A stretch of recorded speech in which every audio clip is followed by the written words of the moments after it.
Nagsimula kay Matthew, isang binata, na lubos na nahuhumaling sa pagtatapos ng kanyang unang nobela na pinamagatang Someone from Behind.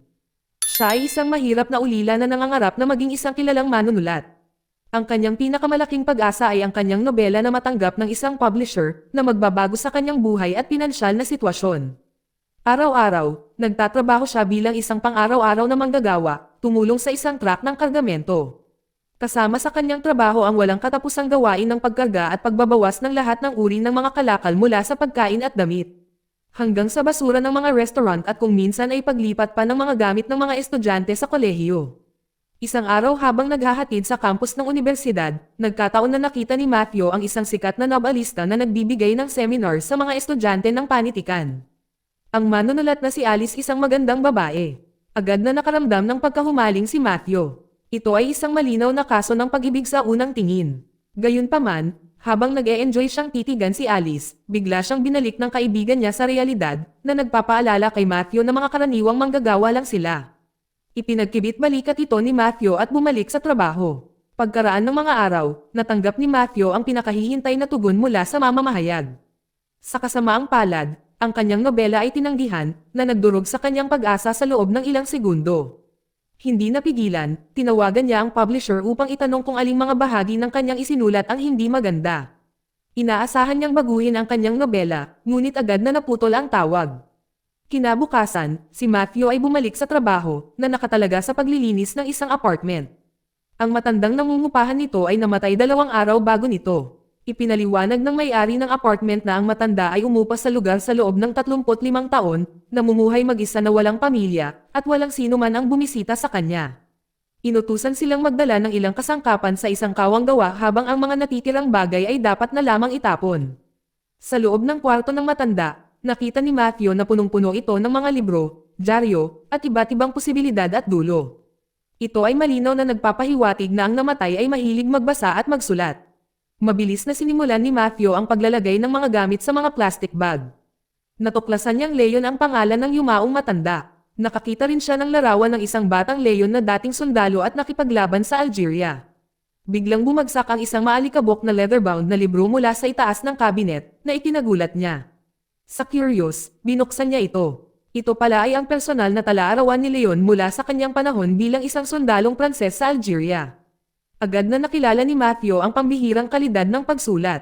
Malinaw nitong isinalaysay ang buhay ni Leon mula sa kanyang unang pagpatay hanggang sa kanyang matinding pagkabalisa sa mga larangan ng digmaan sa Afrika. Sa bahay, nahirapan pa rin si Matthew na magsulat ng bagong nobela. Hindi niya maisip kung paano gumawa ng kwentong tunay na makakapagpakilos sa mga mambabasa. Pagkatapos, isang ideya ang lumitaw. Magsusulat siya ng isang nobela batay sa tala-arawan ni Leon.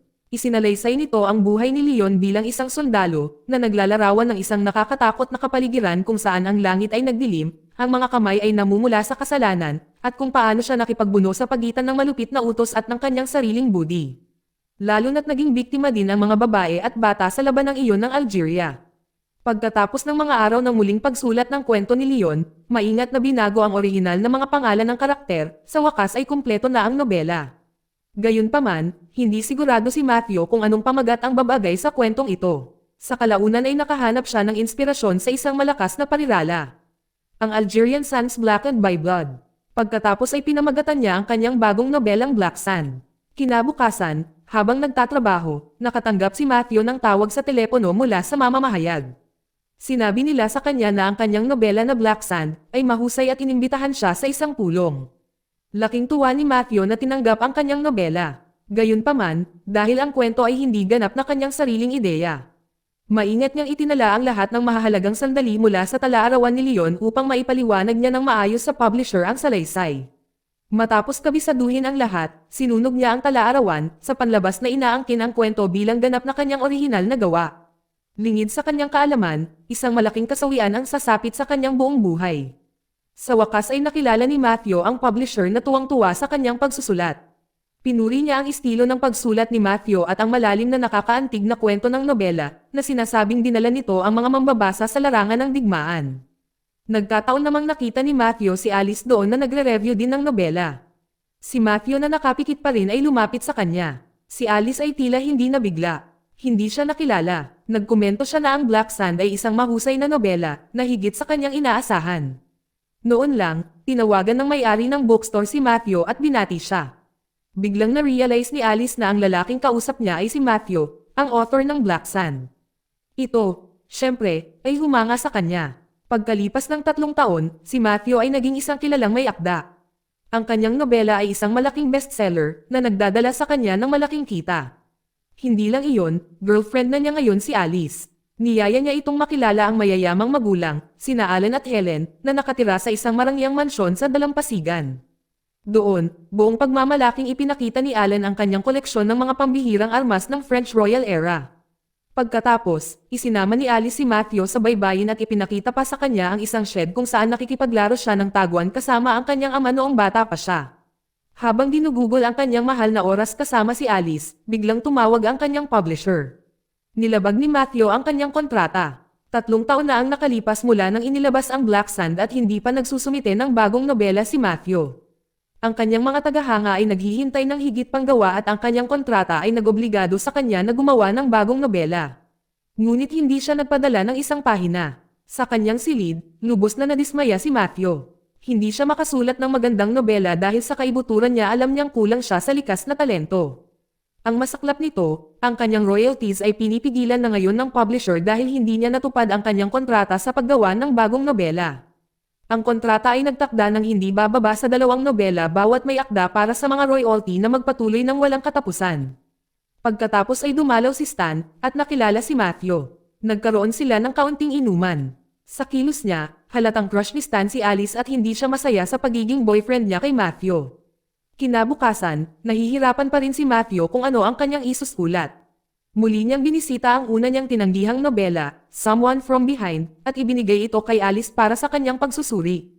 Hindi niya sinabi sa kanya na ito ay kanyang sariling gawa, sa halip ay sinasabing ipinadala ito ng publisher sa kanya para sa pagsusuri at nagkukunwaring abala, hiniling kay Alice na basahin ito upang masukat ang kanyang reaksyon. Maya-maya, dumating si Stan at nakipag-usap kay Matthew. Ipinagmamalaki ni Stan ang kanyang malawak na kaalaman tungkol sa Algeria, kung saan naglingkod ang kanyang ama, at ipinahayag ang kanyang pagkamangha na si Matthew, sa kabila ng hindi pa nakapunta roon, ay maaaring sumulat ng isang detalyado at atmosfera na salaysay ng digmaan sa Black Sand. Gayunpaman, patuloy na hinahangad ni Stan ang mga kahinaan kay Matthew, kahit na sinabi niya na ang mga pamantayan ni Alice para sa isang huwarang lalaki ay napakataas, na naging dahilan upang hindi komportable si Matthew. Nang gabing iyon, sinabi ni Alice kay Matthew na ang sulat na ibinigay niya sa kanya ay kakilakilabot. Ni hindi niya ito natapos dahil hindi ito kawili-wili, at sigurado siyang walang publisher na tatanggap ng ganoong nobela. Tahimik na umungol si Matthew, nadismaya sa sarili. Lumipas ang mga araw. Sa almusal, nakatanggap si Matthew ng tawag mula sa bangko. Ang kanyang credit card ay lumampas sa limitasyon nito at humingi sila ng agarang pagbabayad. Nagpanik si Matthew. Ang kanyang account ay walang laman dahil ang kanyang mga royalty ay pinigil dahil sa paglabag sa kanyang kontrata sa publisher. Desperado, nagpeke siya ng isang aksidente at nagpunta sa hospital na sinasabing siya ay inatake ng mga magnanakaw. Ito ay isang kasinungalingan upang maiwasan ni Alice at ng kanyang pamilya na matanto na siya ay talagang na-stress at sinasaktan ang sarili. Samantala, parang may naramdaman si Stan na hinala kay Matthew. Pag-uwi, walang humpay na hinabol ng publisher si Matthew para sa bagong manuskrito ng nobela, ngunit walang laman na pangako lamang ang ibinigay ni Matthew. Wala pa siyang naisulat kahit isang talata. Sa kabilang banda, si Alan, ang ama ni Alice, ay tila nag-aalala sa kanyang magiging manugang. Ipinaalam niya kay Matthew na may dumating na sulat para sa kanya. Nang buksan ito ni Matthew, nakita niya ang litrato ni Leon, ang may-ari ng diary, na pinaniniwalaan ni Matthew na patay na. Lumipas ang oras, bumisita si Matthew sa isang bookstore kasama si Alice para sa isang fan signing event. Biglang lumapit ang isang lalaki na sinasabing kaibigan siya ni Leon at sinabing ginamit ni Matthew sa maling paraan ang diary ng isang patay. Ang lalaking kinilala bilang si Arno ay humingi ng 500 milyon bilang patahimik na pera, na nagbabanta na ilantad sa publiko na ang Black Sand ay hindi orihinal na gawa ni Matthew. Kinabukasan, tumawag si Arno para humingi ng pera. Humingi ng oras si Matthew, ipinaliwanag na walang laman ang kanyang account. Pagkatapos ay isiniwalat ni Arno na alam niyang si Alice at ang kanyang pamilya ay tumatambay sa bakuran, na nagpapahiwatig na siya ay nag-espiya sa kanilang bahay. Na-corner si Matthew, nangakong bibigyan si Arno ng napakamahal na pistola mula sa koleksyon ni Alan. Lingid sa kaalaman ni Matthew. Nakatayo sa likuran niya si Stan at naririnig ang usapan tungkol sa pistol. Kinagabihan, oras na para nakawin ni Matthew ang pistol ng collector na iyon. Ginamit niya ang golf glove ni Alan at sinira ang bintana para magmukhang pagnanakaw. Kinaumagahan, natapos na ang investigasyon ng mga pulis sa sinasabing break-in sa bahay ni Alan. Iminungkahi ni Matthew at Alice na mag-install ng alarm system. Samantala, si Stan, na kainahinala sa usapan ni Matthew nung nakaraang araw, ay buong tapang na hinanap ang dagdag silid ni Matthew. Kasabay nito, naglakad-lakad si Alice at ang kanyang ama sa dalampasigan para makalanghap ng sariwang hangin, at pinili ni Matthew na huwag sumama sa kanila. Bumalik sa silid ni Matthew, natuklasan ni Stan ang isang kahon ng libro na gawa sa kahoy.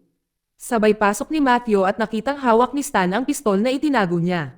Agad na inatake ni Stan si Matthew, na ipinahayag na hinding-hindi niya magkakaroon ng alis. Sa isang desperadong pakikibaka, hinampas ni Matthew ng pistol si Stan sa ulo. Nakalulungkot, namatay si Stan mula sa sugat sa ulo na iyon, na iniwan si Matthew na nataranta. Ang kanyang intensyon ay hindi kailanman pumatay. Ilang sandali pa, umalangaw-ngaw ang boses ni Alice mula sa di kalayuan, na nagudyok kay Matthew na mabilis na itago ang katawan ni Stan sa aparador kasama ang kanyang mga gamit. Habang nililinis niya ang sarili, napansin ni Matthew ang mga gasgas ni Stan sa kanyang leeg, na tinakpan niya ng collared shirt. Hindi nagtagal, dumating sina Alan at Alice, nagtataka kung bakit biglang umalis si Stan nang walang paalam. Sinubukan siyang tawagan ni Alice kaya naman nagpanik si Matthew. Mabilis niyang pinatahimik ang telepono ni Stan at nagpadala ng text message kay Alice, na sinasabing umalis si Stan dahil sa isang kagyat na bagay. Nang gabing iyon, sabay silang naghapunan nang biglang may tumulo mula sa kisame papunta sa hapagkainan. Agad na natakot si Matthew na dugo iyon mula kay Stan na tumatagos, ngunit ito pala ay sariling takot lamang.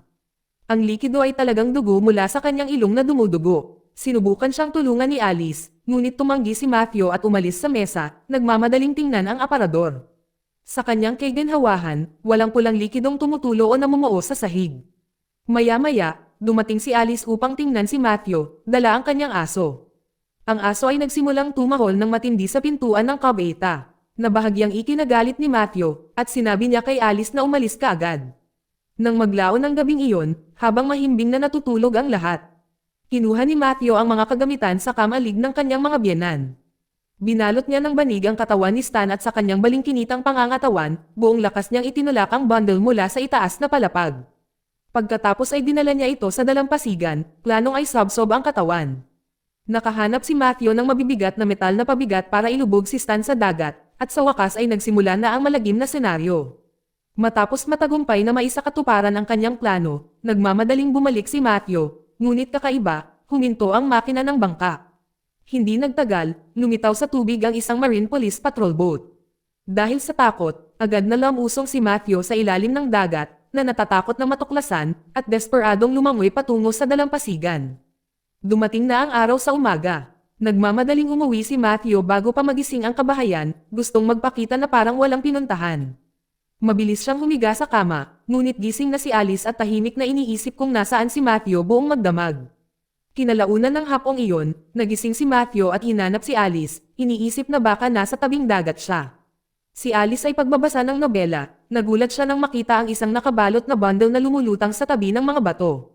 Gayunpaman, bangungot lang iyon ni Matthew. Pagkatapos ay naligo siya at mabilis na iniabot ang ninakaw na collector's pistol kay Arno. Tuwang-tuwa si Arno nang malaman niya ang mataas na halaga ng anti-gang pistola. Pagkatapos ay isiniwalat niya na siya ay anak ni Leon. Hindi pa niya binisita ang kanyang ama noong nabubuhay pa si Leon, ngunit ngayong naging best-selling novel ang Tala-arawan ng kanyang ama, inaangkin niya ang pagkakamag-anak at nangangikil kay Matthew. Pag-uwi, nagulat si Matthew sa pagbabago ng ugali ni Alice. Inakusahan niya ito ng panloloko noong nakaraang gabi, na mariing itinanggi ni Matthew. Itinuro din ni Alice ang maraming mga tawag sa telepono ni Matthew, sa pag-aakala mula ito sa ibang babae, ngunit sa katunayan mula ito kay Arno. Pilit na sinubukang ipaliwanag ni Matthew na siya lang ang babaeng minahal niya. Palagi niya itong napapanaginipan mula pa noong una silang nagkita, ngunit wala na siya noon. Pagkatapos, binago ng Black Sand ang lahat. Nagsimula silang magkakilala at iyon ang pinakamasayang araw sa buhay niya. Sa wakas ay ipinagtapat ni Matthew na hindi siya isang mahusay na manunulat at ang nobela ay hindi tunay na kanya.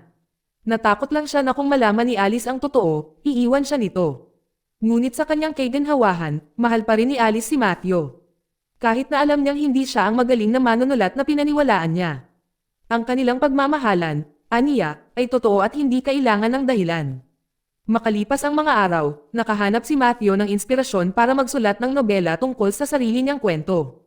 Nagsimula ito sa kanyang nakaraan bilang isang mag-isang tao, ang kanyang pag-ibig sa isang high society na babae, ang kanyang matinding pakikibaka, at lahat ng nangyari sa kanyang buhay, kasama ang pagpatay at ang mga kasinungalingang naranasan niya. Siyempre, pinalitan niya ang lahat ng pangalan ng karakter para hindi maghinala si Alice at ng iba na ito ang totoong kwento niya. Nais patunayan ni Matthew na kaya niyang sumulat ng isang magandang nobela gamit ang kanyang sariling kamay, habang si Alice ay patuloy na hinihikayat siya na huwag sumuko. Sa wakas, kumpleto na ang nobela. Pinamagatan niya itong maling pagpapanggap at buong kumpiyansa na isinulat ang kanyang pangalan bilang may akda. Gayunpaman, nang hanapin niya si Alice sa dalampasigan, sa halip ay nakita niya na natuklasan ng mga pulis ang bangkay ni Stan sa dagat. Bumalot sa kanya ang gulat. Ang kanyang problema ay tila walang katapusan. Hindi nagtagal ay dumating ang mga pulis sa kanilang bahay at ipinaalam sa mga residente na may nakitang balat sa ilalim ng mga kuko ni Stan, na nagmumungkahi na si Stan ay naggamot ng kanyang kaaway. Hiniling ng pulisya na ang bawat miyembro ng sambahayan, kabilang ang mga kapitbahay at sinumang kilala ni Stan, ay sumailalim sa pagsusuri sa DNA sa Paris sa linggo. Tinawagan muli ni Arno si Matthew. Nang hihingi ng karagdagang pera, lalong nadismaya si Matthew. Nasa dilema siya. Kung kukuha siya ng DNA test, tiyak na mahuhuli siya sa pagpatay kay Stan at makukulong siya. Nagsimula siyang mag-isip ng paraan para matakasan ang imposibleng sitwasyong ito. Kinabukasan, umalis si Alice at ang kanyang mga magulang para makipagkita sa mga magulang ni Stan sa Paris para sa libing. Hindi makasama si Matthew sa kanila, nagkukunwaring nakikipagpulong sa kanyang publisher. Pagkatapos ay ibinigay niya kay Alice ang nobela tungkol sa kwento ng kanyang buhay, hiniling sa kanya na basahin ito at nangakong makikipagkita sa kanya sa Paris para sa DNA test sa linggo. Oras na ng pagkikita nila ni Arno, na patuloy na nangikil sa kanya. Binalak ni Matthew na saktan si Arno sa pamamagitan ng pagpasok ng barya sa puwang ng seatbelt buckle, umaasang ma-disable ito. Si Arno, na nakakaramdam na mas mataas, ay nagbanta na sasaktan si Alice at ang kanyang pamilya kung hindi siya bibigyan ni Matthew ng pera, kahit na siya mismo ang nagbabalak na kumuha ng mga anti-gang bagay sa kanilang tahanan. Si Matthew, na ngayon ay lubos na naiinis, ay nabangga ang kotse sa ilang mga bato. Sa kabutihang palad, nakaligtas si Matthew, ngunit namatay si Arno. Pagkatapos ay nag-isip si Matthew ng desperadong plano para makatakas sa DNA test at pagkakulong. Inilipat niya ang katawan ni Arno sa driver's seat at ipinatong sa kanya ang kanyang relo, wallet, at telepono, umaasang maniwala ang lahat na si Matthew mismo ang namatay. Ipagpalagay na siya ay patay na at hindi na muling makakasama ni Alice. Upang matiyak ang pagiging perpekto ng senaryo, binuhusan niya ng gasolina ang kotse at katawan at sinunog ang mga ito. Pagkatapos ay nawala si Matthew kasama ang buong mundo sa paniniwalang siya ay namatay sa aksidente. Pagkalipas ng 2 araw, napanood ni Matthew ang balita mula sa isang hotel, nang makita ang mga ulat na siya, ang kahangahangang may akda ng Black Sun, ay kalunos-lunos na namatay sa isang car crash. Lumipas ang 2 taon, si Matthew ay bumalik sa kanyang dating pagkatao, nagtatrabaho bilang isang junk hauler. Napagtanto niya ang katotohanan na hindi siya isang mahusay na manunulat, at marahil ito ang kanyang tunay na kapalaran. Para sa kanya, mas mabuting maging isang ordinaryong tao kaysa maging sikat sa bulok na kulungan. Bagamat maliit ang kanyang sweldo, sa wakas ay mapayapa ang kanyang buhay, malaya sa pasanin ng pamumuhay sa isang kasinungalingan. Di nagtagal ay bumuhos ang ulan, binasa ang mga lansangan ng lungsod. Habang naglalakad siya sa isang bookstore pauwi, natigilan si Matthew nang makitang-kitang-kita ang sarili niyang litrato. Ang nobela tungkol sa kanyang buhay, False Pretenses, na ibinigay niya kay Alice, ay tinanggap ng isang publisher at ngayon ay isang bestseller sa buong Europe. Hindi lang iyon, nakita rin niya si Alice sa loob kasama ang isang sanggol, na kung tutuusin ay sarili niyang anak. Hindi niya magawang yakapin ang kanyang kaibig-ibig na anak, biglang napatingin si Alice sa pinto. Dito nagtatapos ang kwento. Salamat sa panonood, kaibigan.